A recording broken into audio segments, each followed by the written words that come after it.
Bueno, ahora sí vamos a empezar entonces y a dar inicio a nuestro encuentro del día de hoy. Eh, Antes que nada, darles la bienvenida, bienvenidos y bienvenidas entonces al ciclo de conversatorios de la Red de Estudios sobre Fronteras Andinas. Mi nombre es Estela Juste, para los que no me conocen, soy investigadora de la Unidad Ejecutora en Ciencias Sociales y regionales de CONICET y de la Universidad Nacional de Jujuy, y junto a mi compañera aquí presente, la doctora Bianca de Marchi Moyano, del Instituto de Estudios Internacionales del UNAP Chile, desarrollamos actualmente la coordinación general de nuestra querida red, ¿no? Aprovecho para comentarles que este ciclo tiene como objetivo generar principalmente un espacio de encuentro, de diálogo y de intercambio sobre los trabajos académicos más recientes en torno al estudio de las fronteras andinas, en función a los diferentes ejes temáticos que atraviesan el estudio de las fronteras, ¿no? Para el presente año, en 2022, la red previó la organización de un encuentro virtual cada mes que esté dedicado a un eje temático en particular, ¿no? Y entonces en cada eje comentarles también que los coordinadores responsables de cada eje particular son los que efectivamente van definiendo el contenido y la modalidad de cada encuentro. En esta oportunidad, el eje está dedicado exclusivamente a la temática de patrimonio cultural, natural y territorial transfronterizo, y está organizado y coordinado por nuestras queridas doctoras Tania Porcaro de CONICET y la UBA, y la doctora, como nombré hace rato, Bianca de Marchi Moyano del INTE UNAP. También en esta oportunidad vamos a tener el lujo de escuchar a dos expositores, investigadores que nos vienen a compartir sus últimos trabajos, que la verdad que más que interesantes, que ustedes han tenido la oportunidad de acceder bueno, a través del lanzamiento y difusión que se hizo de sus trabajos en el marco de la red. Y en ese sentido contarles que hoy ya nos acompañan Cristian Ursúa, quien es investigador independiente de Chile y que va a exponer el texto denominado Los monumentos y sitios del Ejército de los Andes, materialidad, representación y uso social del patrimonio histórico militar del Valle de Aconcagua en Chile. Y también nos va a acompañar el investigador Cristóbal Neco de la Universidad de Cauca, quien nos va a compartir su reciente texto, El señuelo patrimonial, pensamientos posarqueológicos en el camino de los incas. Entonces, brevemente, y para no quitarles más tiempo a nuestros invitados del día de hoy, voy a pasar a comentarles un poco cómo va a ser la dinámica. Tanto Cristian como Cristóbal, van a disponer de 15 minutos para realizar una breve exposición, y luego de ello voy a darles la palabra a nuestras investigadoras comentaristas del día de hoy, quienes son la doctora Andrea López, de la Unidad de Investigación en Ciencias Sociales y Regionales de CONICET y la Universidad Nacional de Jujuy, y la doctora Tania Porcaro de CONICET y la UBA.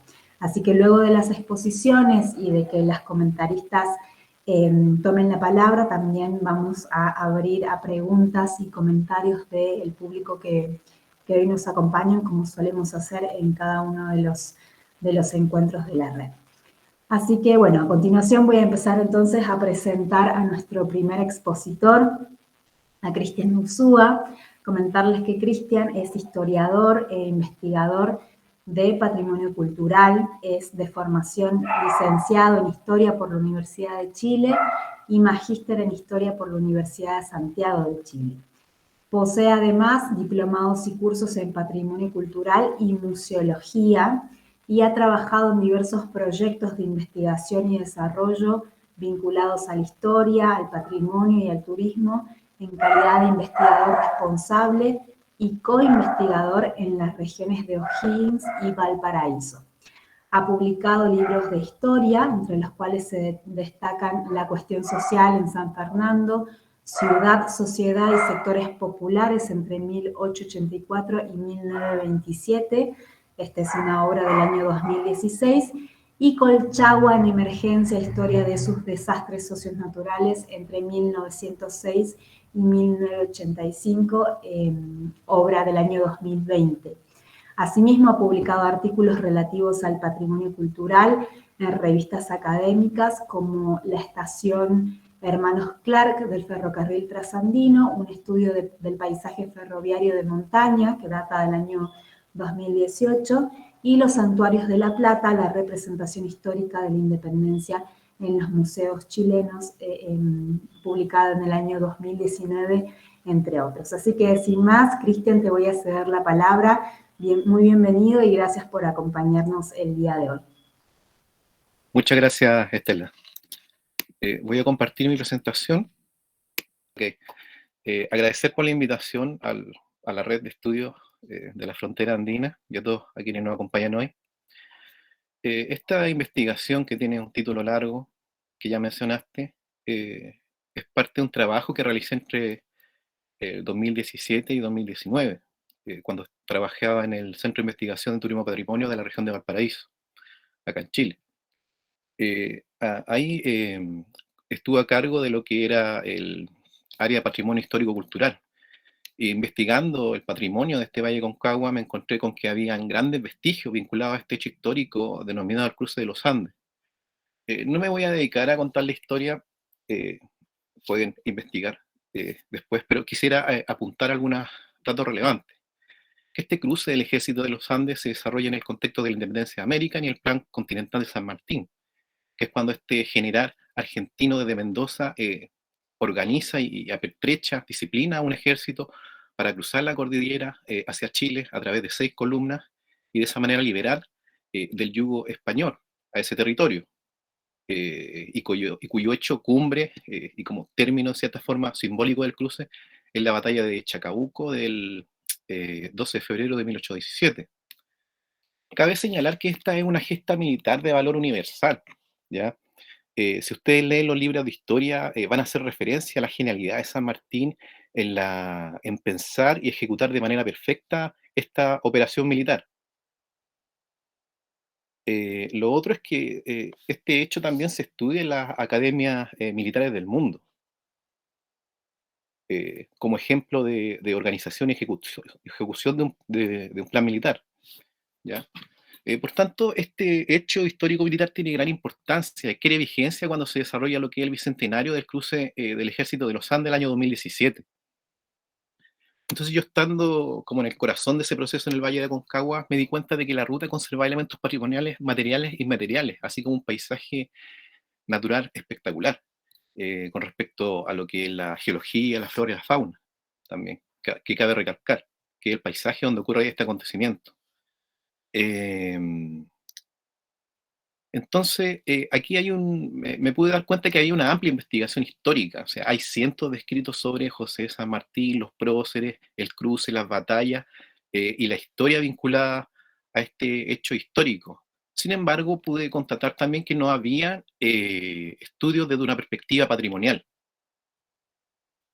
Por lo tanto, el objetivo de esta investigación a realizar era registrar, sistematizar y analizar lo que es el patrimonio tangible e intangible vinculado a este hecho militar en el Valle de Aconcagua, que es parte de la región de Valparaíso, en la zona de Valle Cordillera y que tiene como frontera las provincias de Mendoza y San Juan. Entonces, aquí yo lo que busqué era identificar lo que eran los usos sociales e institucionales en torno a los monumentos y sitios, tanto por parte del Estado, el gobierno local y la comunidad. Como hipótesis, establecí de que los monumentos constituyen dispositivos que buscan estructurar una conciencia nacionalista y afirmar el poder estatal. Esto no tiene nada de nuevo, se ha visto en otros artículos vinculados a la historia del patrimonio. Sin embargo, lo que yo propongo es que el gobierno local y las comunidades desde abajo retroalimentan estos procesos, reforzando, resignificando sus contenidos justamente desde lo local, con la activación de los procesos que son políticos, culturales o económicos. Respecto a la metodología de investigación, realicé un trabajo de campo, prácticamente recorrí todo el territorio del Valle Aconcagua, a pie, a caballo, en vehículo, registrando estos monumentos, fotografiando estos monumentos y sitios. También hice observación participante en algunas actividades conmemorativas y participé como sujeto y objeto en charlas, seminarios y actividades, ¿ya? También otras cosas de las que hice fue un trabajo de investigación documental para ver el origen y desarrollo de estos monumentos y sitios, y también los actos conmemorativos a lo largo de la historia, revisando prensa, revistas, bibliografía general en archivos, bibliotecas nacional y también locales. Este mapa conceptual es como la escala interpretativa a partir de la cual yo trabajo, donde se destacan los actores y usos sociales.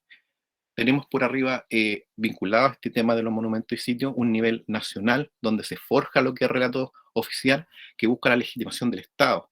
Por otra parte, el relato nacional argentino con el chileno se juntan en un relato internacional, un relato binacional que busca establecer relaciones diplomáticas entre ambas naciones. Y por otra parte, el nivel menos trabajado y que me parece más interesante, el nivel local, donde se rescata la tradición oral popular y todas las acciones que conlleva eso y que en el fondo forja lo que es una identidad local de los territorios en cuestión.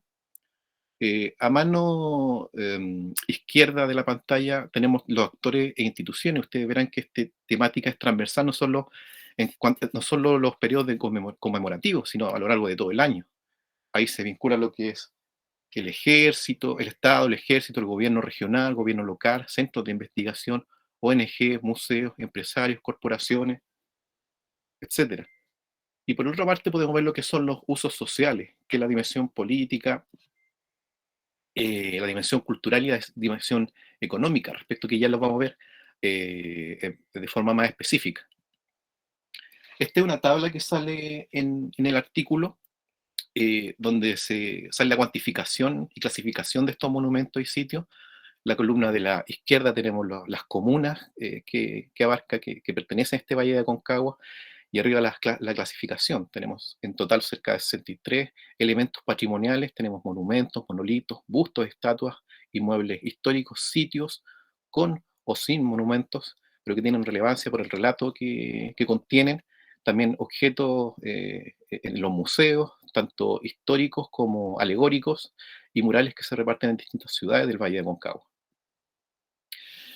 Bueno, aquí voy a hacer un repaso para que tengan más o menos una idea gráfica de lo que significan estos monumentos y sitios.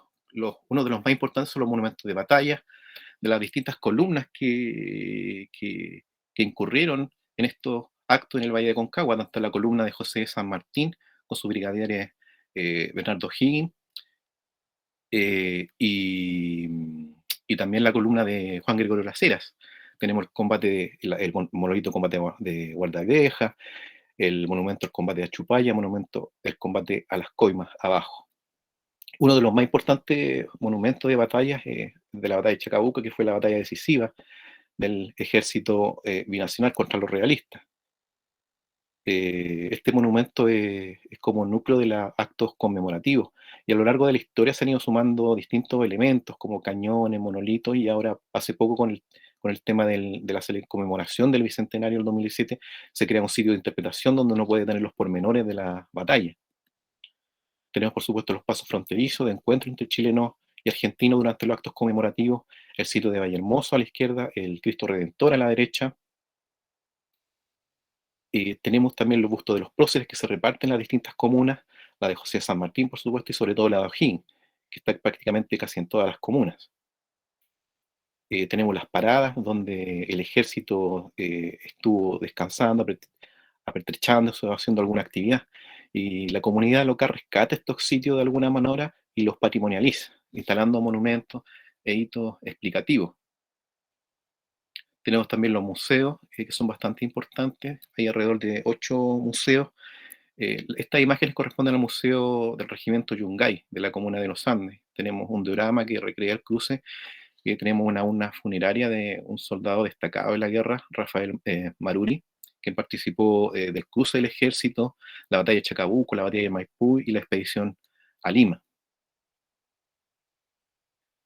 Entonces, con respecto a estos monumentos y sitios, yo considero que tiene distintos usos sociales por parte de estos distintos individuos, grupos, actores e instituciones.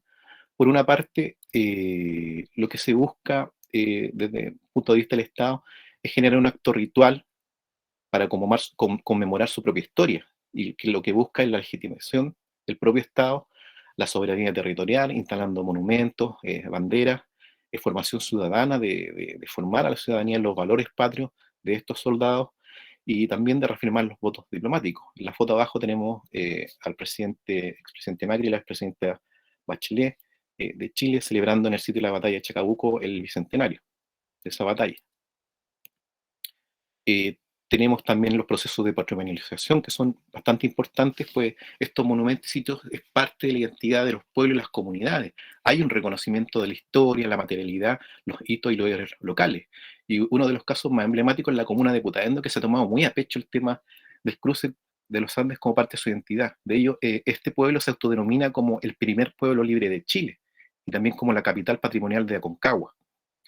También hay procesos de intervención de monumentos con la construcción y rehabilitación de estos monumentos, estatuas, etcétera. Y en la foto de al medio tenemos a lo que son los arrieros de Putaendo, la agrupación, que ellos rescatan bastante la historia y se sienten parte de ella, y están en el lugar del sitio de la batalla de Chupaya, y ahí se instaló recientemente una estatua al vaquero Justo Estay, quien era uno de los favoritos de José de San Martín, y que participó activamente en la guerra de independencia. Y otro aspecto con el proceso de patrimonialización es el afán de declarar como monumento nacional esta ruta del Ejército de los Andes. En Argentina las rutas sanmartinianas están protegidas como patrimonio de la nación. Aquí no están protegidas. Entonces, ante la amenaza de faenas mineras que se están desarrollando ahí, hay un movimiento de defensa de estos pasos históricos a través de un movimiento que se llama Putaendo Resiste y que tiene el apoyo justamente del gobierno local. Otro de los usos sociales con respecto a los monumentos y sitios tiene que ver con la turistificación. Estos recursos patrimoniales son usados y puestos en valor para el turismo y están presentes en las herramientas de planificación turística, como el plan de desarrollo comunal, plan de desarrollo turístico o la declaración de zona de interés turístico. En estos dos últimos a mí me ha tocado trabajar con las comunidades y son reconocidos por estas como elementos para poner puesta de valor para el turismo, justamente. Entonces se generan emprendimientos, circuitos y rutas patrimoniales. Esto no es Cancún o Río de Janeiro, pero son pequeñas iniciativas que sirven como fomento para ciertas familias, haciendo rutas, vendiendo elementos alegóricos a esta gesta, etc. Y también ustedes pueden ver en la inclusión temática en guías, mapas y páginas web de promoción turística. El Valle de Aconcagua es un destino turístico emergente. Está en desarrollo y dentro de elementos de desarrollo que puede ser complementario a las actividades predominantes que hay en el valle, que son la agricultura y la minería. Bueno, para concluir, decirte que los monumentos y sitios buscan, por una parte, como comentaba, legitimar una identidad nacional. Hago este contrapunto que desde el local se valora, protege y reivindica esta gesta y sus figuras locales, justamente hoy en día, que con el tema del estallido social aquí en Chile, los monumentos y las figuras heroicas y que tengan que ver con los militares han sido bastante cuestionadas. Existe también un uso activo de los monumentos y sitios en términos conmemorativos, patrimoniales y turísticos que fomentan efectivamente la identidad local de ciertos territorios y el desarrollo económico del territorio para los pequeños empresarios. Pero falta también un estudio, esta es una falencia que lo que falta hacer con respecto a este tema, falta un estudio de los monumentos y sitios vinculados al Ejército de los Andes, más allá del marco territorial de Aconcagua, en el Valle Central de Chile, la expedición a Lima, y sobre todo, bueno, yo al principio tenía el interés de estudiar el lado chileno-argentino, pero no, por cuestión de tiempo y recursos no alcancé, pero es algo que tengo al debe. Lo otro importante de decir como proyección es que las rutas sanmartinianas han sido postuladas por el gobierno argentino como patrimonio de la humanidad. Fue enviado el expediente a la UNESCO, sin embargo yo tengo dos observaciones. La primera tiene que ver no haber incluido al gobierno chileno, siendo que es una ruta binacional, y eso hubiese potenciado mucho más esta petición de declaratoria. Y lo otro es son los conceptos que se ocupan. No hay mucha documentación, yo estuve investigando y se aborda esta ruta sanmartiniana como paisaje cultural, pero desde mi punto de vista yo utilizaría, dentro de los mismos paisajes culturales hay otra categoría que es la del itinerario cultural, que es la que tiene el Capañán. Justamente de estos caminos históricos que mezclan el patrimonio material e inmaterial y la naturaleza, por supuesto el paisaje. Entonces yo en una fantasía que tengo, me gustaría que se reflexionara conceptualmente en temas de gestión, justamente en la creación de este itinerario cultural binacional de la ruta del Ejército de los Andes, y considerando que hay otro libertador bastante importante que es Simón Bolívar, que también realizó una ruta. Podría este itinerario cultural de la ruta del Ejército de los Andes complementarse con el itinerario cultural de la ruta de Simón Bolívar, y ahí pienso, estoy reflexionando respecto a eso, a crear un gran itinerario cultural de los libertadores de América. Bueno, y con eso termino mi presentación. Muchísimas gracias, Cristian. Súper interesante todas estas consecuencias que señalas del proceso de patrimonialización y también pensando en los aportes para la integración regional de Argentina y Chile, ¿no? Así que seguramente vamos a tener mucho para compartir y debatir allí. Voy a pasar a presentar entonces a nuestro segundo expositor del día de hoy, a darle la bienvenida a Cristóbal Neco. Él es antropólogo por la Universidad de Cuenca, es también magíster y doctor en antropología por la Washington University y a su vez es profesor en la Universidad de Cauca. Sus áreas de investigación y publicación son la economía política en el área de arqueología, los discursos sobre alteridad, las geopolíticas del conocimiento y etnografías del patrimonio. Muy bienvenido, Cristian. Gracias por compartir hoy por la mañana con nosotros y te doy la palabra. Gracias, Estela. Yo no soy Cristian, sino Cristóbal, y no soy de la Universidad de Cuenca, sino de la Universidad del Cauca. Y gracias a la red por la invitación a participar en el conversatorio.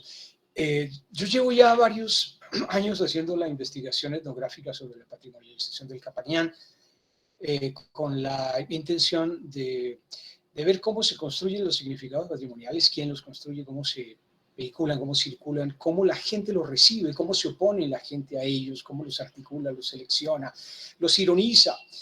Y tiene el propósito fundamental de plantear una visión que no sea celebratoria de la patrimonialización, en este caso del Capañán. El Capañán la patrimonialización del Capañán es un fenómeno gigantesco en el que participaron 5 países y cientos de personas a lo largo de muchos años. Y cuando fue aceptado finalmente por la UNESCO, algo que no era de extrañar porque estuvo la UNESCO muy involucrada desde el inicio en la patrimonialización, lo que ocurrió fue una ola de celebración consensual en torno a esto. Varias personas, entre ellas yo, en Sudamérica, sin embargo, nos hemos apartado de la celebración y hemos tratado de ver el asunto de la patrimonialización del Capañán un poquito más finamente. Y eso es lo que hice en el texto que les mandé y lo que voy a leer, que es un fragmento corto de ese texto, para no dejar por fuera algunas de las cosas que quisiera plantear ya en la conversación. La patrimonialización opera como intermediaria eficaz entre las necesidades globales del mercado y las necesidades locales de la gente, con el resultado neto de que su lenguaje técnico y profesional privilegia las primeras, es decir, las necesidades globales, a expensas de las segundas, las necesidades locales, aunque venda la idea de que solo opera como mediadora de buena fe, en el nombre invocado y rara vez impugnado del desarrollo y la identidad. Esa intermediación, como ha señalado Nick Shepard, es también un acto de traducción por medio del cual la opacidad de lo local es leída, también legislada y apropiada en términos globales. La protección del patrimonio y el conocimiento del pasado legitiman la aparición desaforada y desestructurante del desarrollo en la vida cotidiana de tanta gente. La patrimonialización es la idiota útil, pero no inocente, de la expansión de la modernidad aún en fronteras que antes no eran de su interés. Vale la pena leer a Shepard con alguna extensión. La función de los discursos disciplinarios, como la patrimonialización, es traducir lo local en términos globales, reconfigurando sitios, subjetividades y valores en términos reconocidos por la ley y el mercado. Este acto de traducción se convierte en una condición necesaria para la incursión de lo global en lo local. Los discursos globales del desarrollo y del manejo de recursos culturales actúan como tecnologías de traducción, reconfigurando y reacondicionando lo local para proporcionar puntos de compra para los diseños globales. Las comunidades son nombradas, los representantes son identificados. El trabajo de transvaloración de los paisajes sociales y materiales comienza, es decir, con frecuencia ese algo invaluable adquiere valor. El trabajo de la patrimonialización dentro de un complejo de este tipo es bastante específico. La captura epistémica de paisajes sagrados y simbólicos y de muertos ancestrales, de tal manera que las relaciones con estos materiales, reconfigurados como restos, se presentan como relaciones de conocimiento mediadas por las tecnologías disciplinarias apropiadas. Hasta aquí Shefford. La patrimonialización del Capañán es un evento más de esta larga y violenta desposesión, porque no solo se mercantiliza el camino de los incas, sino también todo aquello que las industrias culturales llaman patrimonio inmaterial. La patrimonialización de lo inmaterial ha sido muy provechosa para el proyecto moderno. Por un lado, permite a la empresa patrimonial meter sus narices virtualmente en cualquier rincón. Antes solo lo hacían monumentos, esos inmateriales, lo que la convierte en un alfil de primera línea en la cruzada posmoderna. Por otro lado, alimenta la autenticidad de lo material conformando un conjunto comercializable de alta calidad. El primer asunto tiene implicaciones poderosas. La avanzada sobre el inmaterial significa que ningún espacio simbólico está libre ahora de la intervención patrimonial. Significa, sin más, que la presencia posmoderna puede llegar a cualquier parte, que ningún espacio de relación, comunidad-cultura está a salvo, que la avanzada ontológica viene por nosotros. El segundo asunto tampoco es menor. El cóctel patrimonial que se ofrece desde hace un tiempo constituye un producto mercantil que no solo tiene buen espacio en el mercado, sino que permite que las expresiones de lo inmaterial estén subordinadas en buena medida a la oferta de lo material. El resultado, que era fácil de prever, se ha consolidado en los últimos años. Lo inmaterial ha sido refuncionalizado en el mercado para volver lo material más auténtico y atractivo. El disfrute de los monumentos está acompañado de danzas, artesanías, comidas, rituales. En el caso del Capañán, esta mezcla está potenciada por el carácter andino de las expresiones culturales de las comunidades que participan en su puesta en escena, usualmente cercanas a su zona de influencia. Su exotismo y autenticidad hacen que este bien patrimonial sea tratado como patrimonio vivo. La patrimonialización del Capañán es sobre todo, más que cualquier cosa, un acto violento. La política del nombrar a la que acude está imbricada en las políticas de acumulación. Nombrar lugares como patrimonio está atrapado en la reproducción de procesos más amplios de fetichización que pretenden borrar las relaciones modernas de desposesión. En Pomata, al sur del Titicaca, a unos cuantos pasos de la frontera de Perú con Bolivia, pregunté por el camino de los incas. Nadie sabía nada. Pregunté por el Capañán, menos. Fui a la estación de policía, no tenía ni idea. Fui a la municipalidad, donde un hombre responsable de la imagen institucional me dijo que había oído del asunto, pero que no sabía nada preciso. Entonces recordó que otro funcionario de la oficina podría saber mejor. Lo llamó, sabía mejor. El camino de los incas, el portentoso Capañán de la UNESCO al que me llevó, queda a unas pocas cuadras de donde nos encontrábamos. Es el modesto camino que une Pomata con Sisipampa, al otro lado del cerro, quizás desde tiempos tan antiguos que ya no se recuerdan. Es el camino que usan los lugareños para ir de un lugar a otro. El camino, simplemente. Nada de incas ni de Capañán, una nada que pone al descubierto la jerarquización del nombrar. La política del nombrar es una política de posesión y desposesión, desde luego, amplia y abarcadora.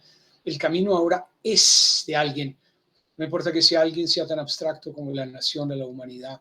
Es de alguien sobre todo porque ahora es un sistema vial con un propósito y un destino, el patrimonio. El nombrar junto con el poseer. Las restricciones en la significación y uso del camino. Eso es lo que se informa a las comunidades en los protocolos de consulta, entre comillas, que se hicieron antes de su nominación y que terminaron con papeles llenos de firmas obtenidas quién sabe cómo, y que se siguen haciendo, quizás incluso ahora con más fuerza, ahora que el Capañán es un objeto de gestión. Los aspectos deleterios del nombrar no pueden ser más evidentes que en el sentido de propiedad y en la verticalidad de la patrimonialización. Nombrar este camino con un nombre quechua no atenúa la desposesión, la subraya, exacerba la violencia del nombrar y los aspectos materiales de la marginación a través de la acumulación por desposesión. El Estado, con su monopolio de la violencia y las definiciones de legalidad, juega un papel crucial en el respaldo y la promoción de estos procesos. Si el asunto se ve de esta manera, desde la perspectiva del despojo, es posible entender que más allá de los llamados a la identidad, la integración y el desarrollo, se encuentra una condición ontológica. El camino como patrimonio, es decir, como Capayán, es un avance de la ocupación posmoderna de territorios y subjetividades que antes no habían sido intervenidos de una manera tan agresiva. Esta condición ontológica es evidente en la articulación del proceso patrimonial con los discursos del desarrollo, desde el obvio difundido por los agentes del patrimonio, el turismo, hasta otros muchos menos obvios como el extractivismo y su expansión concomitante de infraestructura. Esta jerarquía de obviedad sugiere que el turismo es un señuelo que distrae la atención analítica y política de donde puede ser más importante, describir vínculos más profundos y dañinos entre el patrimonio y el desarrollo. No es que las consecuencias del turismo no sean importantes, por supuesto, ya que han demostrado causar daños duraderos a las frágiles solidaridades comunitarias y a formas antiguas de relación. Es que el turismo es mucho menos dañino y con impactos que de alguna manera pueden ser limitados o incluso reducidos que el avance ontológico más amplio que el patrimonio respalda y legitima. Un componente básico de ese avance es la naturalización de la inevitabilidad del desarrollo, de su violación de derechos naturales y humanos. En línea con tal avance, la industria del patrimonio también es extractiva.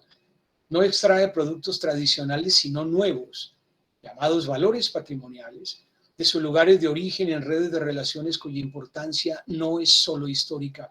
Desarraiga el patrimonio de orígenes, destinos, diferencias y luchas de poder. Su historicidad es velada por su reificación. Transforma lugares de memoria en sitios arqueológicos y más tarde en sitios patrimoniales. Al erradicar los valores patrimoniales de sus redes tradicionales de reacciones, la industria del patrimonio los dispone para su posesión por la ontología de la posmodernidad. Las dimensiones semióticas tradicionales son arrancadas de las totalidades sociales, no solo retóricamente, sino también como experiencias vividas. El extractivismo patrimonial resuena con un eco muy fuerte en otras industrias extractivas e indica su concurrencia simultánea en el escenario del desarrollo. También señala su naturaleza puramente industrial. Al extraer valores patrimoniales de esta manera, los singulariza y los aísla, dándoles un nuevo significado, permitiendo la operación industrial y poniéndolos a disposición del entramado posmoderno y, claro, también del turista, ese ser paradójico que acude a lugares para ver cosas que no alcanza a comprender, signos que no sabe interpretar, una lengua que no entiende, una religión cuya esencia ignora, un paisaje que lo rechaza, vidas que serían incapaces de compartir, como escribió Cés Nottebohm con extrema lucidez. Menuda paradoja. Pero no es paradoja. Por eso el trasplante es solo espacial. No es cultural, claro, porque el turista quiere referentes comprensibles. Curioso ese turista ávido de tiempos y lugares distintos, pero que quiere estar lejos sintiéndose como en casa, en buenos hoteles de cadena, todos iguales, donde la comida internacional matiza la intromisión consentida y resentida de la gastronomía local. El turismo en el camino como equivalencia de desarrollo mercantiliza un bien exótico y antiguo. El acceso de bienes exóticos a los turistas que llegan de todas partes tiñe los movimientos que ocurren en la red de la que forma parte. En su caso, la excepcionalidad que se ofrece para la venta es temporal y fascinante. Una fascinación por una asombrosa civilización ahora inexistente, cuyos innominados herederos sirven a los turistas o los importunan en las esquinas vendiendo artesanías o planes turísticos, o mendigando. Una fascinación al alcance de pocos, edificada sobre la desposesión de muchos. Si el turismo es el mal menor, digamos, el mal mayor es que los habitantes locales ingresan por completo en una ontología que habían visto apenas desde lejos. El acto patrimonial sobre los antiguos caminos andinos los crea como otros y los ubica fuera de este tiempo, negándoles la coetaneidad. Después de todo, deben proporcionar la autenticidad temporal que exige el turismo. Es decir, tienen que pertenecer a un tiempo diferente, cuando el camino era un camino y no una ruina, cuando no era el Capacñán. Son los herederos, no herederos del camino, la sal étnica que condimenta el plano patrimonial, que los turistas comen con avidez y por el que pagan precios a veces escandalosos. Ahora su cultura es un conjunto de mercancías para la venta, pesadas y evaluadas por su potencial de consumo, por otros que vienen de afuera solo por el momento. Nada más. Muchísimas gracias, Cristóbal. Creo que nos has dejado mucha tela para cortar y para reflexionar.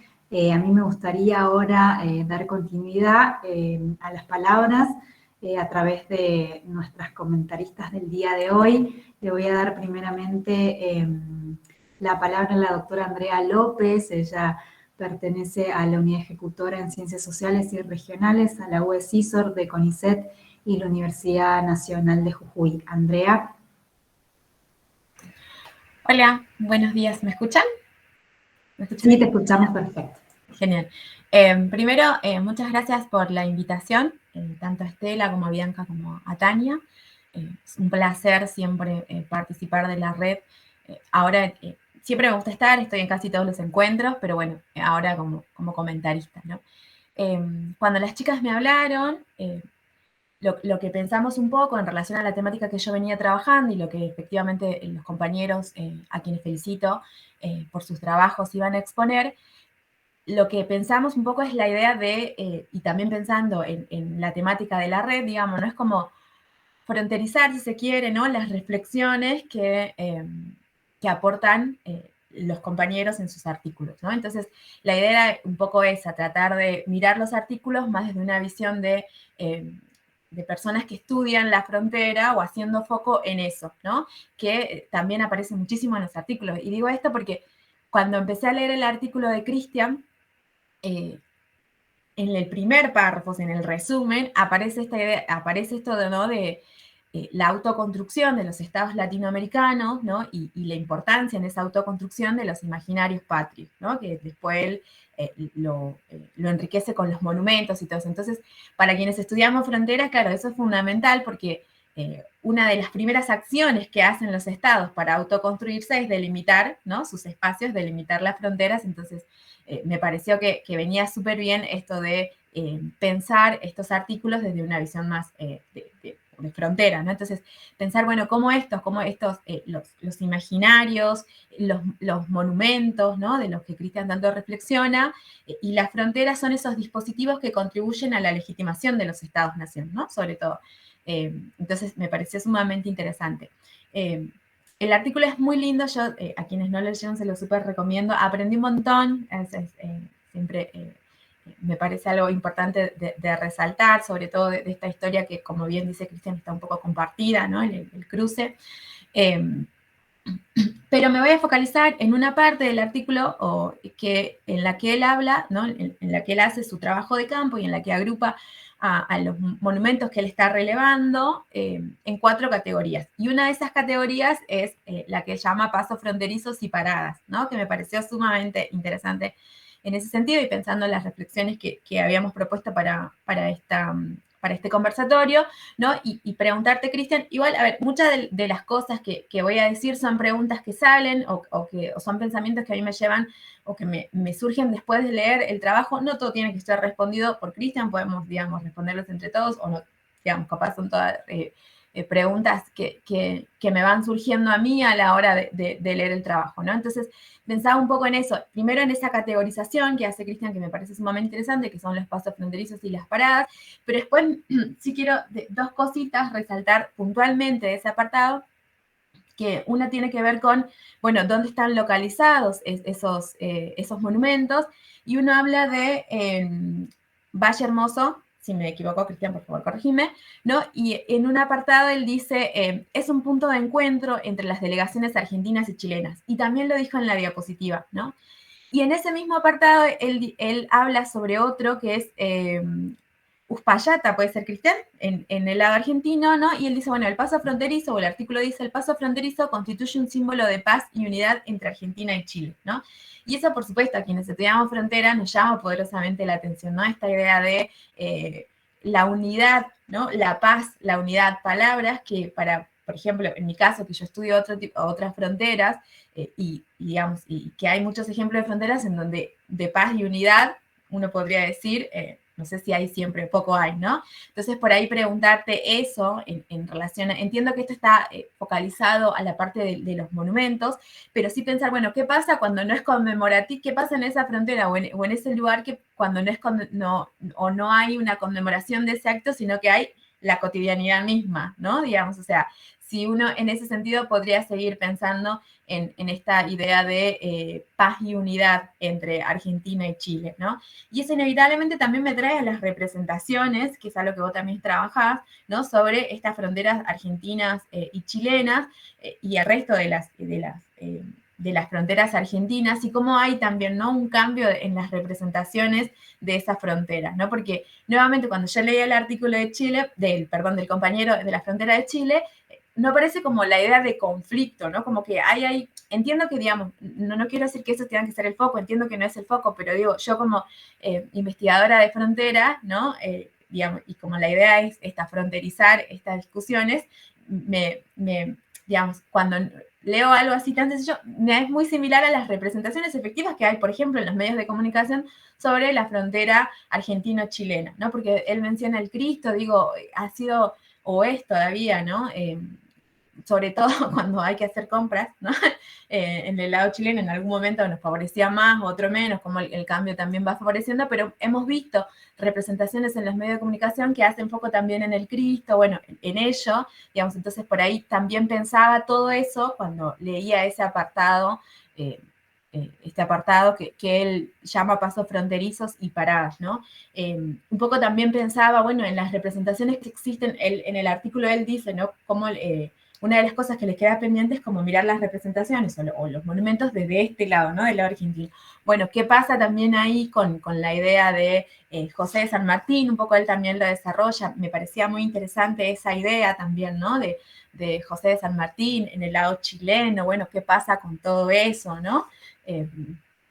Y por otro lado, o otra de las cosas que también me surgían, tenía que ver un poco en el artículo él habla sobre esos relatos históricos, ¿no? Que que con el pasar del tiempo se van complejizando y van apareciendo o precisiones históricas o nuevos enfoques que de alguna u otra manera hacen una revisión de esas construcciones o esos relatos en relación a, en este caso, el Ejército de los Andes, ¿no? Bueno, te quería preguntar si desde el artículo hasta ahora vos ves que hay como un cambio o no, si hay una reafirmación constante de eso, ¿no? O qué sucede, qué es lo que se puede pensar desde ese lugar. Digo, en Argentina hay una revisión constante, pero también, digamos, y esto tiene que ver con intereses personales también, el género, ¿no? De las mujeres en la aparición o la visibilización de las mujeres en estos espacios de lucha, ¿no? Entonces, bueno, también desde ese lugar también me pregunto, bueno, ¿qué pasa en esto que vos todo el tiempo repetís? Bueno, hay una revisión histórica y nuevos enfoques de lo que estamos investigando constantemente, ¿no? Entonces, desde ese lado preguntarte si existe.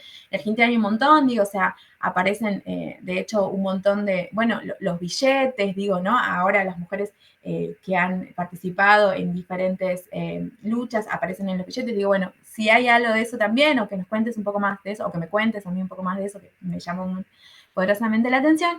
Y lo último, sí, y con esto cierro porque no quiero ocupar demasiado el tiempo, tenía que ver, no lo dijiste en las presentaciones, pero sí lo dice el trabajo que tiene que ver con que vos hiciste entrevistas. Hablas de microrelatos, hablas de, ¿no? Que aparecen también en el artículo, pero un poco pensaba en esto que cuando Cristóbal expuso también como que me hizo más fuerte, o sea, me surgió una intriga más, digamos, que tiene que ver con esos relatos que aparecieron en tu trabajo de campo. O sea, me pasa esto, como que leo tu trabajo y es como muy armónico todo, muy, ¿no? Como esto, que no hay como si hay en esos relatos, si vos encontraste en tu trabajo de campo o no, digamos, relatos que de alguna u otra manera complejizan aún más la historia oficial. O sea, si hay como contradicciones o no en las personas que participan, ¿no? Digo, si vos en ese trabajo de campo pudiste decir, si todo es tan homogéneo en el relato, o sí, en tu trabajo de campo, en todo lo que vos hiciste, digamos, aparecen esos como míticos relatos que dan una u otra visión, ¿no? De eso que se está conmemorando, con los monumentos a los que vos hablas, porque pensaba un poco en esto también, en la idea de eso, de la patrimonialización oral. Bueno, ¿qué pasa con esos relatos? Si están, vos resaltás algunos de esos mitos que vos también contás, que aparecen ahí, ¿no? ¿Qué está pasando con todo eso? ¿Qué pasa en ese lugar con todo eso que vos contás y si tuviste más en el trabajo de campo? Pero me encantó el trabajo. Gracias. Muchas gracias, Andrea. Le vamos a dar a Cristian tiempo para que piense las respuestas y su devolución. Y hasta eso me gustaría darle la palabra a Tania para que comente el trabajo de Cristóbal. Tania, tenés la palabra. Gracias, Estela, y gracias a los dos presentadores. Me parece, estos dos trabajos fueron hallazgos bastante importantes para nosotros, para la red. Nos resultó bastante difícil encontrar estudios que nos permitan reflexionar y traccionar toda la tradición de estudios sobre patrimonio al campo de estudios sobre fronteras, este campo emergente que estamos tratando de construir en nuestro quehacer de investigación, y cómo pensar cómo las patrimonializaciones vienen redefiniendo las configuraciones fronterizas. Así que estoy, insisto, muy contenta. Estos dos estudios me provocaron miles de pensamientos, hablan muy bien de los dos trabajos que voy a tratar de sintetizar en pocas ideas. Primero, resaltar que son dos propuestas bien diferentes, ¿no? Una que nos permiten establecer algunos diálogos bien interesantes. Por un lado, se patrimonializan dos momentos de la historia bien distintos, ¿no? Una etapa más precolombina y la otra un momento independentista, de emergencia de las repúblicas. También nos muestran dos formas de patrimonializar bien distintas, una de carácter nacionalista, ¿no? Las historias de la independencia construyen estos relatos de la nación, y otra de carácter más transnacionalista, ¿no? Este marco postnacional del que nos habla Cristóbal.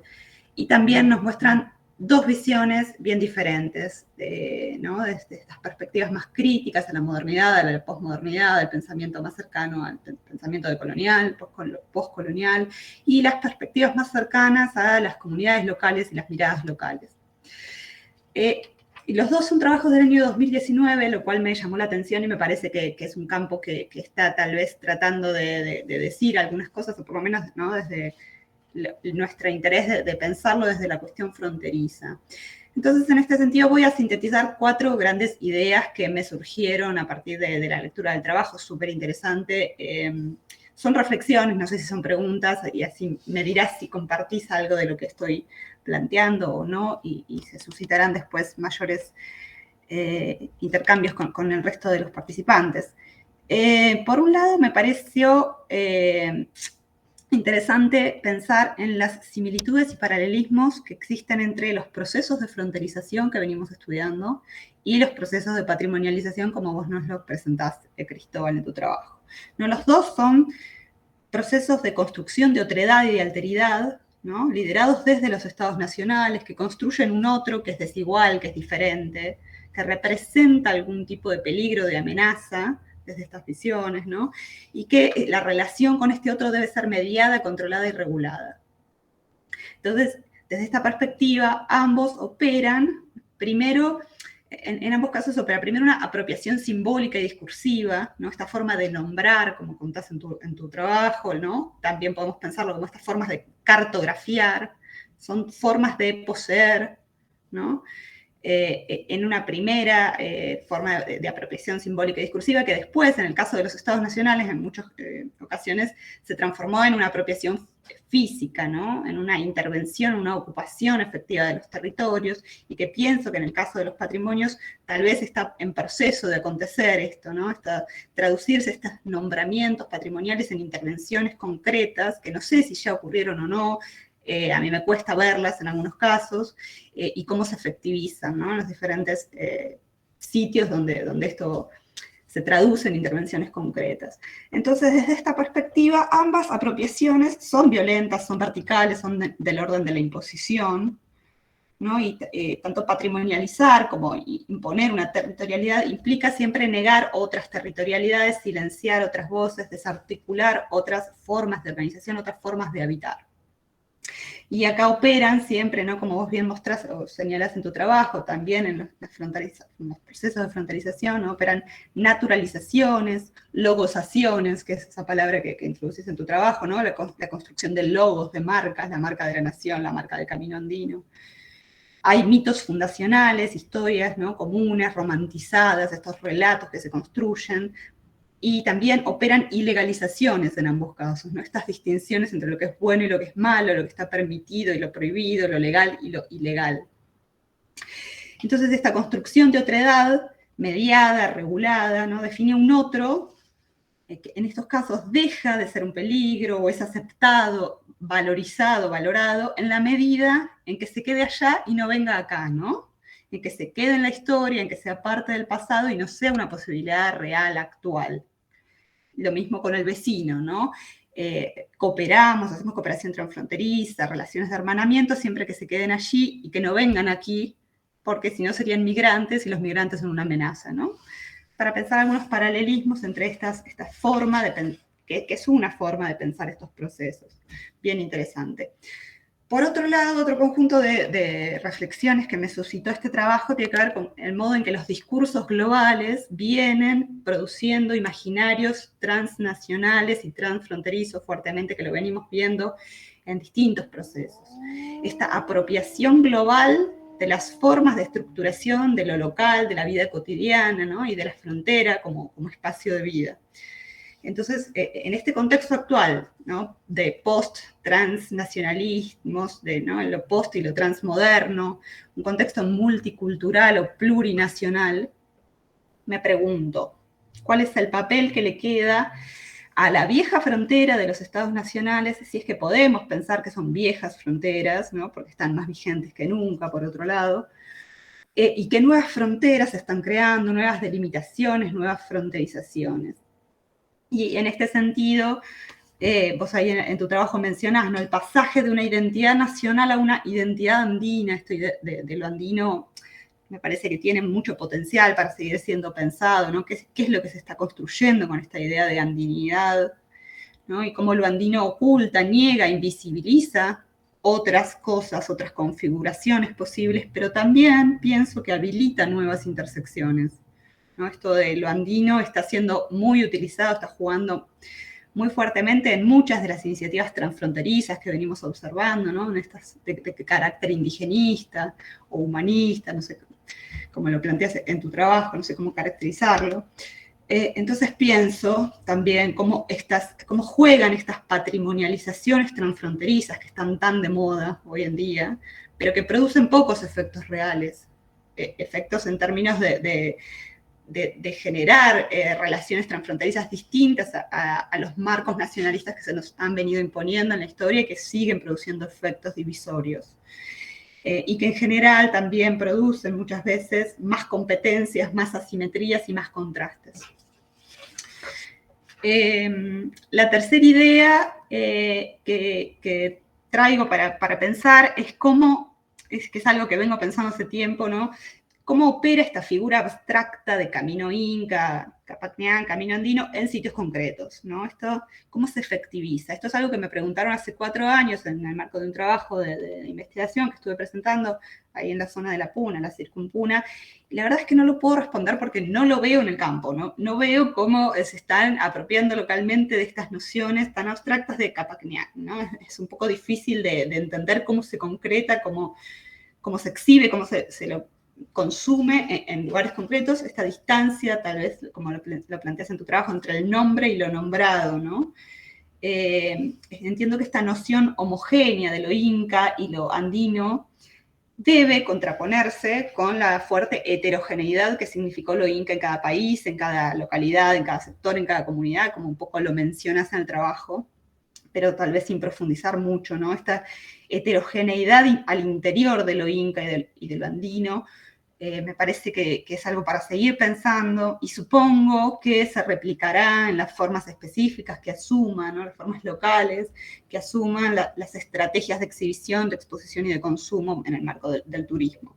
No sé si habrá lugar para alguna heterogeneidad o si será una homogeneidad que se impone y va haciendo que todos los lugares se parezcan mucho y digan lo mismo y se presenten de igual forma. No lo sé, son preguntas abiertas.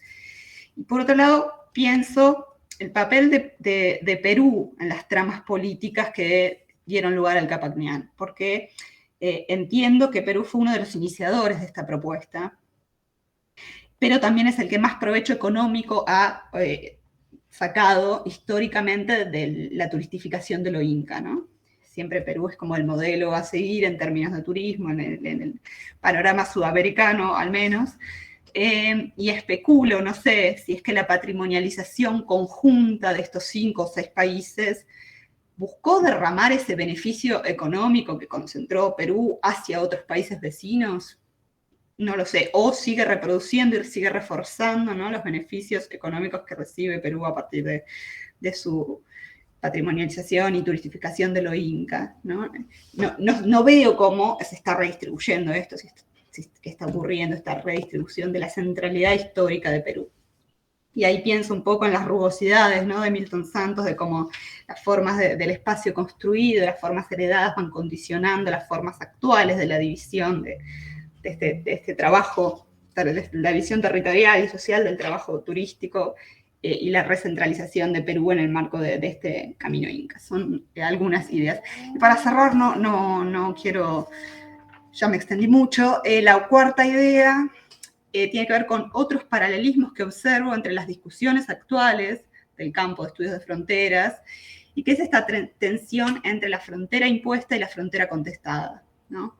Como todos estos discursos o visiones del patrimonio y de la frontera como realidades impuestas, verticales, que vienen reforzando el cierre de fronteras, imponiendo visiones punitivistas e ilegalizantes, como formas de ordenamiento, regímenes de ordenamiento o formas de disciplinamiento, por un lado, se contraponen a esta otra forma de entender los procesos actuales que tiene que ver con los usos estratégicos que hacen las personas respecto de estas imposiciones, ¿no? Las personas que allí habitan, cómo usan, aprovechan, resisten, contestan, la posibilidad de invención o de transformación, el uso de estos... de la frontera o del patrimonio en términos de oportunidad o de recurso, el uso estratégico de las comunidades y las reapropiaciones locales.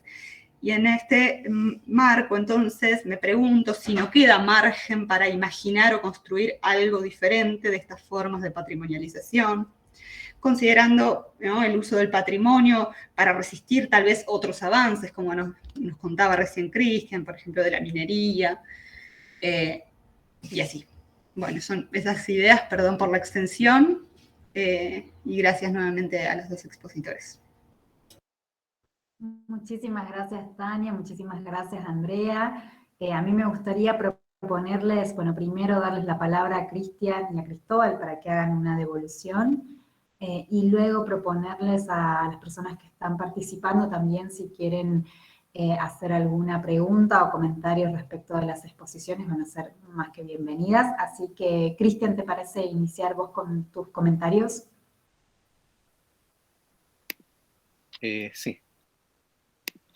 Bueno, hay harto que decir, la pregunta es bien compleja, aborda varias aristas, igual que el mismo artículo, que pretende abordarlo todo, es como una tesis doctoral concentrada en 25 páginas. Con respecto al tema fronterizo, claro, tenemos una historia común, los monumentos representan parte solamente de esa historia.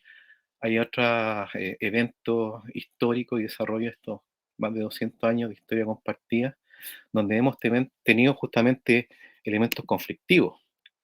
Claro, tú mencionabas el caso de Vallehermoso y Uspallata, donde está el Cristo Redentor, y uno piensa, claro, si mira estos documentos y estas acciones conmemorativas, pucha, los argentinos y los chilenos se llevan súper bien, pero en realidad esto no ha sido así, ¿cierto?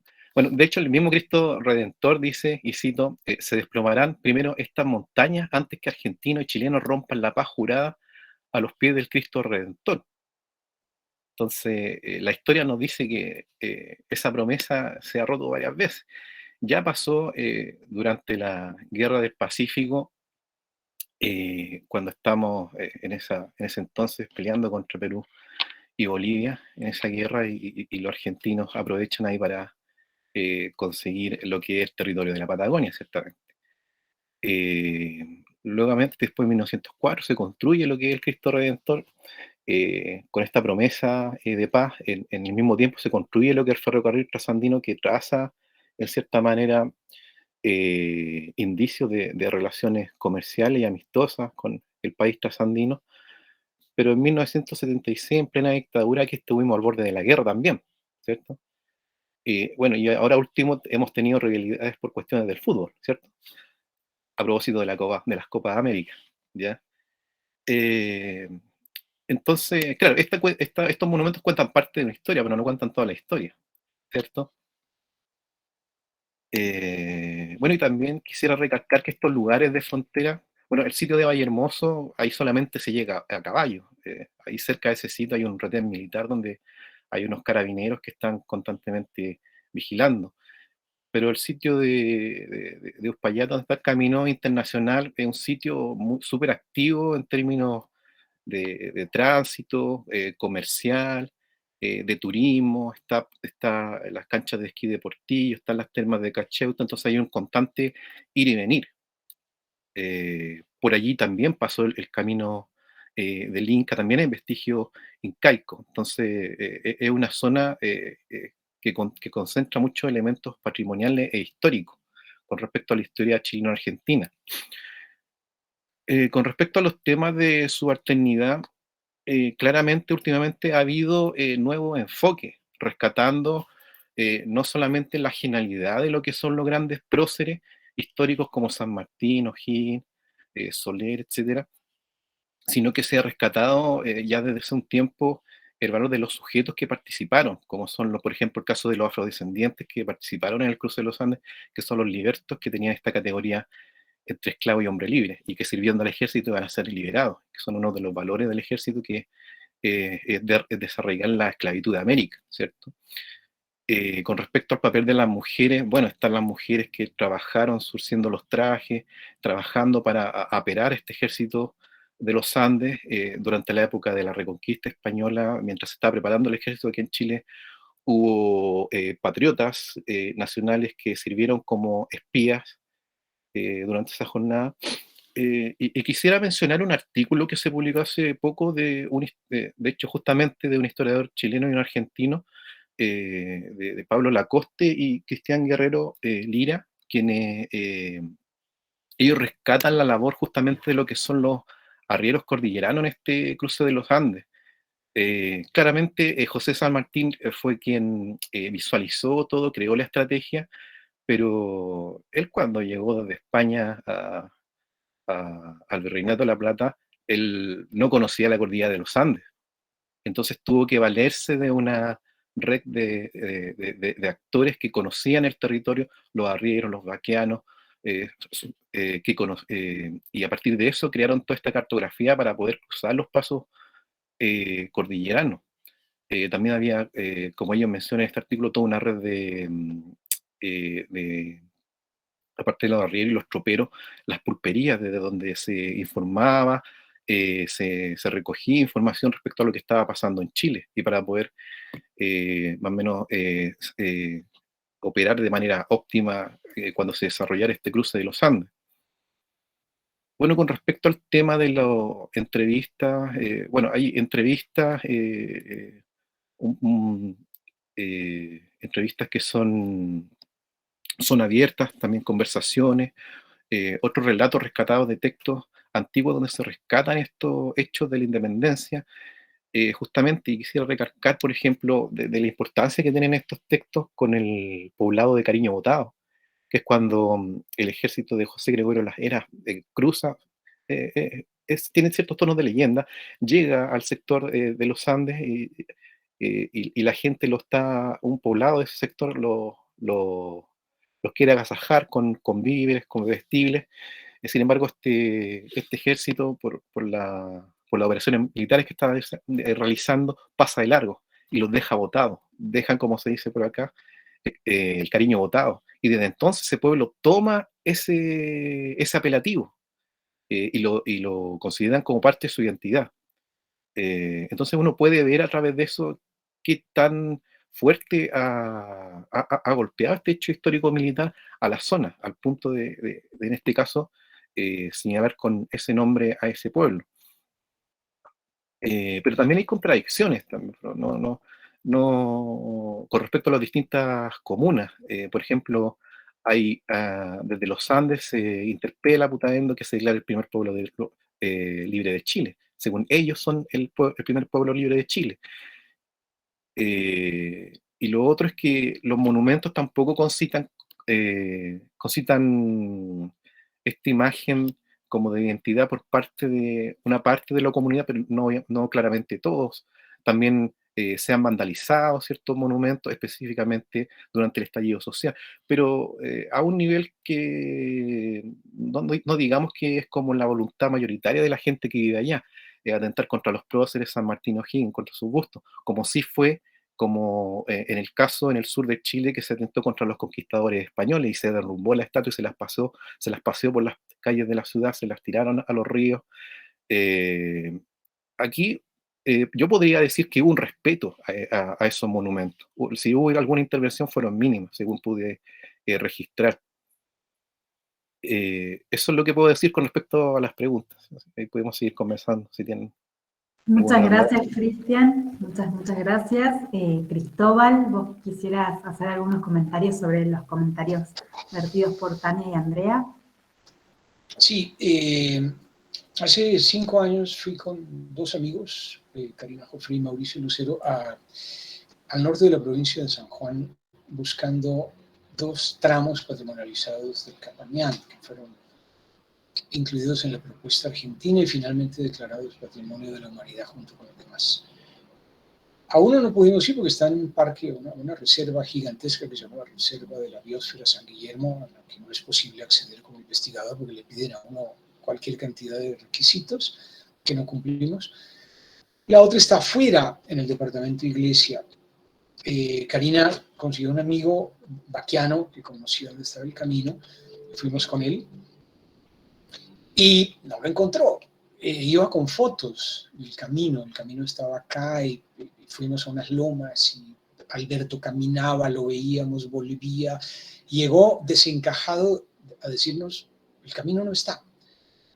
Karina estaba penadísima conmigo porque yo había ido desde Colombia, hablado de Buenos Aires, de ahí tomado un avión a San Juan, de ahí un vehículo, 4 o 5 horas a Iglesia, por no haber encontrado el camino, y yo estaba encantado porque realmente fue una confirmación de que el Capañán realmente no importa el Capañán, no importa el camino, el objeto, sino la idea. Eso se confirmó esa misma tarde cuando fuimos a hablar con la secretaria de Turismo del departamento Iglesia y nos dijo, a pesar de que ya habíamos venido de ver un camino que no existe o que no está o que se escondió, que es lo mismo, y nos dijo que el turismo iba a ser la redención para las comunidades locales, el cuento de siempre, hoteles, comidas, camping, lo que es un cuento absolutamente mentiroso, porque realmente en toda esta trampa de la patrimonialización lo que importa es la idea patrimonial.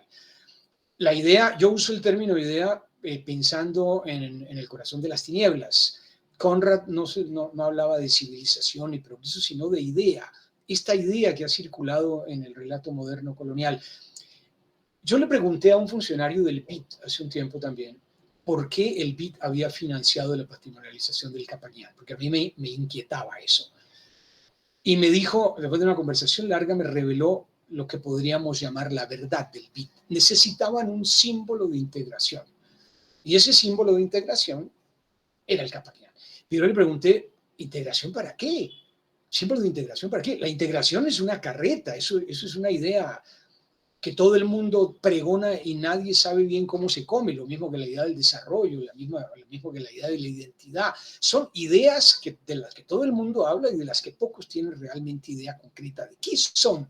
Yo le pregunté, ¿integración de qué? ¿Qué quieren integrar? Y obviamente la respuesta vino y me aclaró todo el asunto. La integración es una integración económica. 2 amigas una ya mencioné, Karina Joffre, y la otra Marcela Díaz, una en San Juan, la otra en Catamarca, han hecho un ejercicio absolutamente inquietante. Esto está en la tesis de Marcela, la tesis de pregrado de Marcela, que fue publicada por Ediciones del Signo en Buenos Aires. Marcela puso, Karina lo ha hecho también, el mismo ejercicio, puso un mapa de lo que se llama IRSA, que es una cosa gigantesca de la que poco se habla porque ha sido fraccionada. La IRSA es la Iniciativa de Integración Regional Suramericana, firmada por los presidentes de toda Sudamérica, que busca construcción de infraestructura, de puentes, de caminos, de túneles, de puertos, de aeropuertos, para sacar commodities. No es para que vayamos a pasear los fines de semana con nuestra familia, es para sacar commodities, para sacar petróleo, para sacar oro, para sacar carbón, para sacar litio. Y IRSA es una cosa gigantesca y devastadora y dañina, pero se ha fraccionado, de manera que nadie habla de IRSA tanto como de proyectos concretos a los que la gente se opone o no. Si el ejercicio que hicieron Marcela y Karina es desolador, porque pusieron el mapa de los proyectos de IRSA y le superpusieron el mapa de los tramos patrimonializados del Capañán y, cáiganse de los asientos, coinciden, porque el Capañán, la patrimonialización del Capañán es una lavada de cara de los proyectos extractivistas, además de que el Capañán mismo, como parte de la industria patrimonial, es una industria extractiva. 1944, Jorge Arme y Adorno, en ese libro maravilloso, pero que ya nadie lee porque es viejo, supuestamente ya no está de moda, Dialéctica de la Ilustración, definieron las industrias culturales por primera vez. Cuando las definieron, su ánimo no era apologético, sino crítico. Y pensaron, ¿qué carajo le pasa al orden del capital para que vuelva su atención y su codicia hacia algo tan venerable como la cultura? Y encontraron la respuesta, claro, como ya lo había hecho Walter Benjamin, en las posibilidades técnicas de la reproducción. Si la cultura era reproducible en masa y para las masas, ¿por qué no reproducirla? Las masas, y esto lo dijo Adorno después, no son la medida de las industrias culturales, sino su ideología. Tania pregunta, ¿es otra patrimonialización posible? Y la respuesta es no. El orden patrimonial es un orden moderno colonial. No hay patrimonios alternativos, no. ¿Hay alternativas al patrimonio? Sí. Y en esto siempre pienso en Boaventura de Sousa. Boaventura ha venido diciendo desde hace años que la solución a los problemas modernos no pueden ser modernas. Las soluciones no pueden estar dentro de los límites de la modernidad. No se van a lograr patrimonios alternativos democratizando el patrimonio, ampliando la participación, porque eso profundiza la patrimonialización. No la conmueve ni la socava. Así que frente a otra patrimonialización, yo diría que más bien pensemos en alternativas a la patrimonialización. Muchísimas gracias, Cristóbal. Creo que has aportado muchísimo para que reflexionemos y a mí me gustaría pasar a darle la palabra a las y los asistentes que nos acompañan el día de hoy, sin antes dejar de agradecer a Cristóbal y a Cristian por el tiempo, por sus presentaciones que nos han aportado tanto y han puesto luz y foco sobre perspectivas diferentes de temas que venimos tratando y que son tradicionales en el estudio de las fronteras andinas, ¿no? Me gustaría invitar a, no sé si alguien quiere empezar con algún comentario, alguna duda, consulta respecto de las exposiciones de nuestros invitados del día de hoy.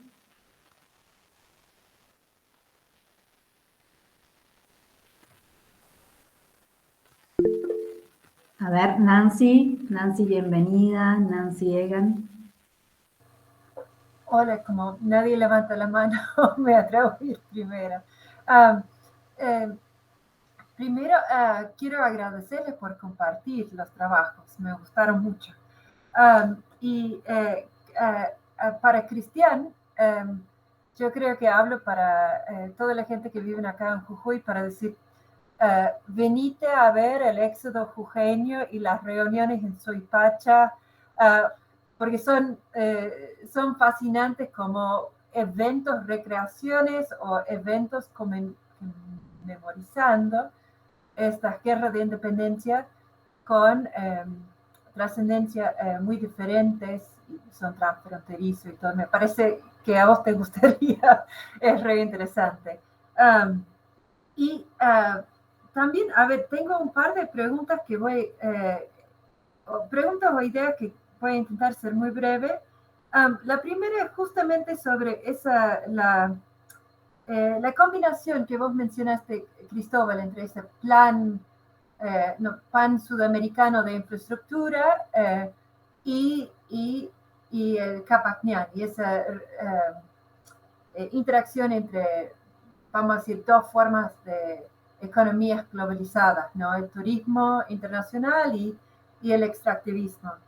Y una pregunta que yo tengo, como viendo la forma en que patrimonio, quizás no el proyecto Capacñán, pero otras leyes sobre patrimonio han sido, o que poblaciones locales han intentado usarlo justamente para frenar un proyecto, ponerle minera o petrolera, si es que hay algún intento de promoverlo. Estamos todos de acuerdo que está en discusión, es muy problemático el concepto en sí, pero yo me pregunto si el concepto de patrimonio no da un marco legal que quizás no tenemos desde, que quizás queda como la única que quizás podemos hacer para intentar frenar un proyecto así. Estoy pensando en acá en Jujuy proyectos petroleros en algunos parques nacionales, donde ese parque nacional no fue suficiente para frenar un proyecto petrolero, pero sí quizás encontrar un sitio arqueológico, dijo, tienes que moverlo de acá, ¿no? No lo puedes hacer en esta misma zona. Entonces, ahí yo me pregunto si si no existe algo en este juego sobre los marcos nacionales de leyes, sobre qué tiene prioridad, ¿no? Sabiendo que esa, como vos decís, pseudo consulta bajo 169, la Convención 169 con poblaciones indígenas, básicamente no se rige cuando se trata de extractivismo. No sé si esto queda claro, pero es una idea que tengo.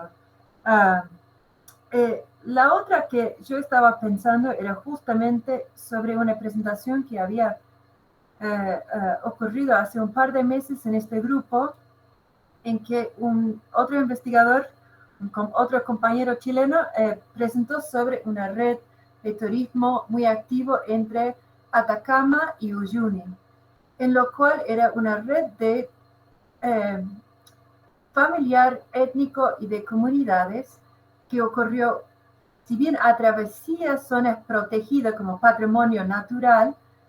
La red en sí no forma parte de Capacñán ni nada así, pero está basado en una movilidad no solamente histórico y antiguo, pero también muy actual.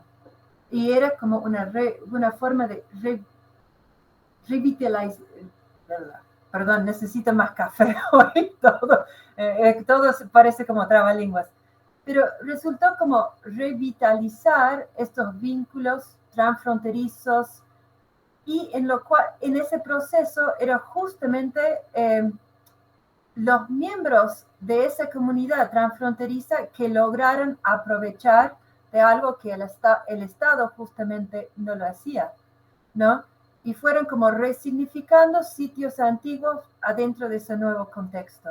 Entonces ahí yo me pregunto si bien hay muchos estudios sobre la Declaración de Patrimonio de la Humanidad acá en Jujuy, de la Quebrada de Humahuaca, y lo destructivo que ha sido en términos de acceso a vivienda, como la creación de muchos trabajos en el sector turístico, resulta ser medio mentira, que sigue siendo otros sectores que proveen más trabajo.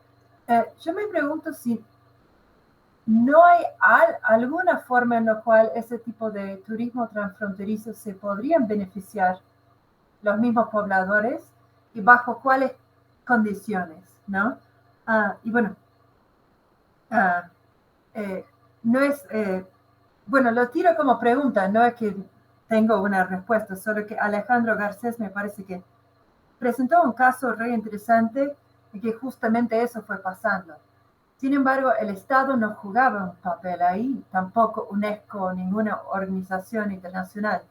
Eso me pareció algo interesante. Bueno,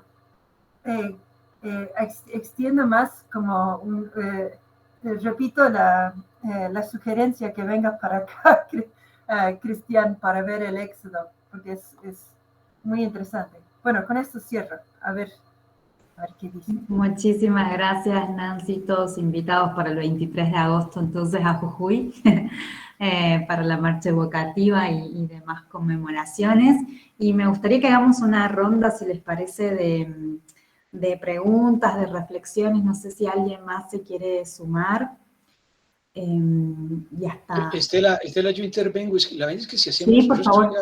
Yo estoy a una edad en que me olvido de las cosas. Si hacen una No, ronda, por favor. no me acuerdo de lo que dijo Nancy, por ejemplo. Yo preferiría que abordáramos las cosas puntualmente, porque si no después, Perfecto, salvo que sean sobre lo mismo. Perfecto, perfecto. Te doy la palabra entonces para que hagas esa ida y vuelta con Nancy.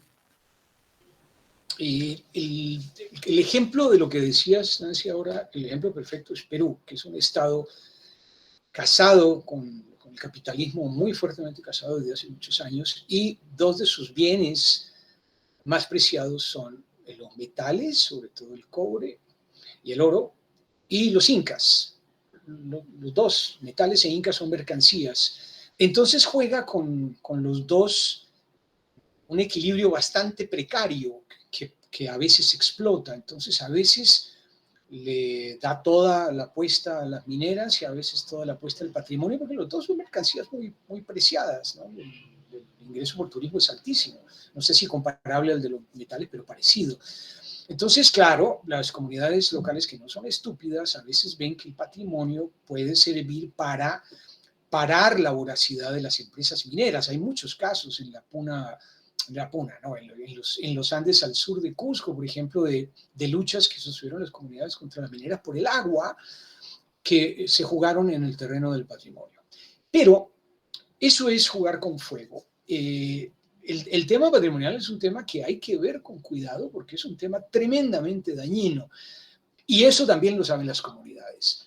Aquí hay una suerte de discursos que el Estado y las multinacionales, las multiestatales como UNESCO han jugado, que la gente está empezando a ver con cuidado, a sopesar cuáles son las implicaciones tremendas. Por ejemplo, algo que también ha venido haciendo Karina, no Karina porque yo no soy el único que está trabajando sobre Capañán pensándolo críticamente en Sudamérica, somos muchos. Karina ha mostrado cómo el Estado argentino está usando toda la declaración de parques o de zonas protegidas para esconder los intereses corporativos, que al final explotan. Sucedió con el Famatina, y la gente del Famatina se ha opuesto. El Famatina tiene esta famosa expresión, que yo pasé por allí y me conmovió, porque yo la había visto, la había visto en redes, la había visto en artículos, pero verla en vivo me conmovió, la expresión esa del Famatina no se toca. Y claro, el Estado argentino quiere que Famatina pase a ser un parque natural, una reserva, para después, allí sí, meter todos los intereses corporativos. O sea que el asunto con la patrimonialización es un asunto que hay que ver, hilar muy fino. Yo, por ejemplo, la televisión pública argentina emitió hace unos años, no recuerdo cuántos, 5 o 6 años, un documental de 4 capítulos que después bajaron de la red, pero yo los pude grabar y verlos con mucho cuidado, sobre el Capañán, hechos o protagonizados por Gustavo Santaolalla, el músico rockero que ha ganado, creo que Oscar por música para películas. Y es maravilloso ver toda la puesta en escena de lo que es la institucionalidad del Capañán. O vean los, no sé si cientos, pero decenas de videos que ha producido Perú sobre el Capañán. En todos ocurre lo mismo. La sal étnica se deja condimentar el plato patrimonial, ¿no? Se oye en la boda, hay un video maravilloso, un documental cortico, en el que hay un ritual en un Apu, en los Andes centrales, y las autoridades hablando del Apu, no sé qué, para que al final, como siempre sucede, porque el relato moderno colonial es tramposo, para que al final aparezca el funcionario de la oficina del Capañán, programa Capañán, que tiene, ojo, 500 miembros, 500 personas trabajan para la marca Capañán en Perú. Aparece al final del documental para decir lo que el Capañán es. No importa que las autoridades hayan dicho esto o lo otro. Mentira, porque es el relato multicultural que se resume en una frase maravillosa: añada comunidad y revuelva.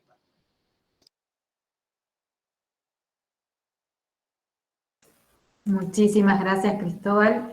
Muy interesante todo este diálogo. A mí me gustaría hacer un breve comentario sobre, bueno, esta iniciativa IRSA y por ahí vincularla también no solo a nivel interestatal, sino a todos los proyectos de integración regional económica de carácter subnacional y cómo esos procesos, como me pongo a pensar, por ejemplo, en la zona de integración del centro-oeste de América del Sur, la Cicosur, cómo han apropiado esas iniciativas para justamente esto que señalabas, Cristóbal, de poder contar con mayor infraestructura de conectividad que permita la movilidad de los factores productivos, y en eso obviamente vinculado a esta idea de carácter meramente extractivista, y hasta me pongo a pensar en la exposición de Cristian y cómo hacer para vincular o insertar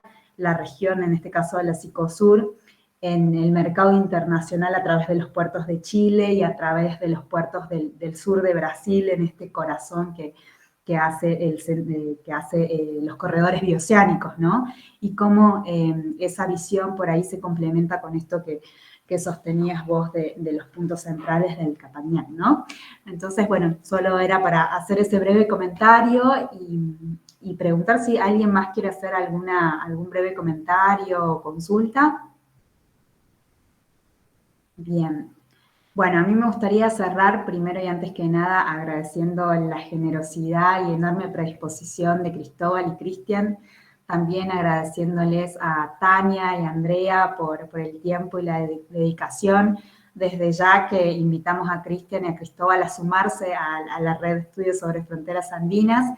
En los comentarios les he colocado el link, que ya tenemos nuestro propio canal de YouTube en donde vamos subiendo estas presentaciones a medida que vamos avanzando. Pronto tendremos esta allí, así que los invito a suscribirse y agradecerles nuevamente más que podamos haber contado con una fecha más de este ciclo de conversatorios. Estamos preparando una sorpresa para el año que viene, a ver si podemos conocernos presencialmente en un encuentro que principalmente estamos ideando para realizar en Jujuy, así que los invitamos a seguir compartiendo este espacio con nosotros que nos llena de alegría, y bueno, y despedirlos ahora brevemente, así que muchas gracias por todo y hasta el próximo encuentro de la Red de Estudios sobre Fronteras Andinas. Gracias a hasta ustedes. luego, muchas gracias. Chao. Gracias por presentar.